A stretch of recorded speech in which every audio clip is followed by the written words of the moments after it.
Toronto police say between Sunday and Tuesday in the Dufferin and Eglinton area, they responded to 4 separate overdose calls.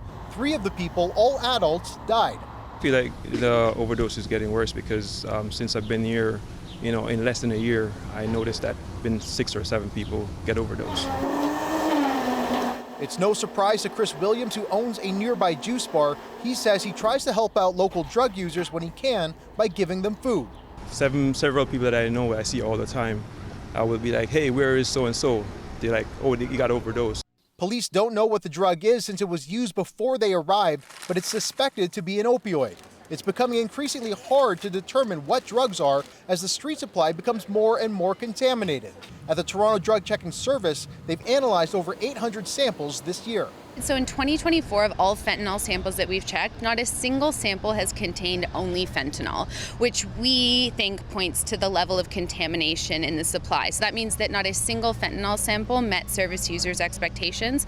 Often they were contaminated with other central nervous system and respiratory depressants. In a statement to CBC Toronto, the city's Associate Medical Officer of Health says when the drug supply is unpredictable and increasingly toxic, people who use drugs are more at risk of overdose because the drugs might be different or more potent than expected. We encourage people who use drugs to take safety precautions when using drugs from the unregulated drug supply.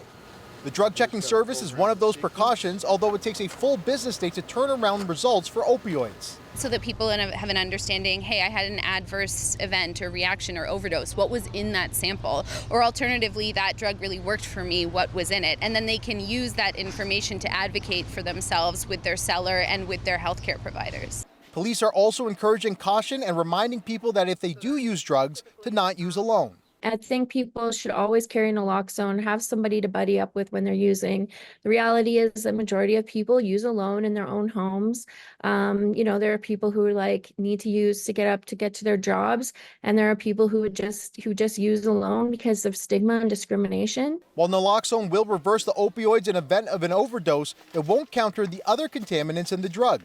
Advocates say until the unregulated drug supply is addressed, overdose deaths will continue at alarming rates. Dale Manukduk, CBC News, Toronto.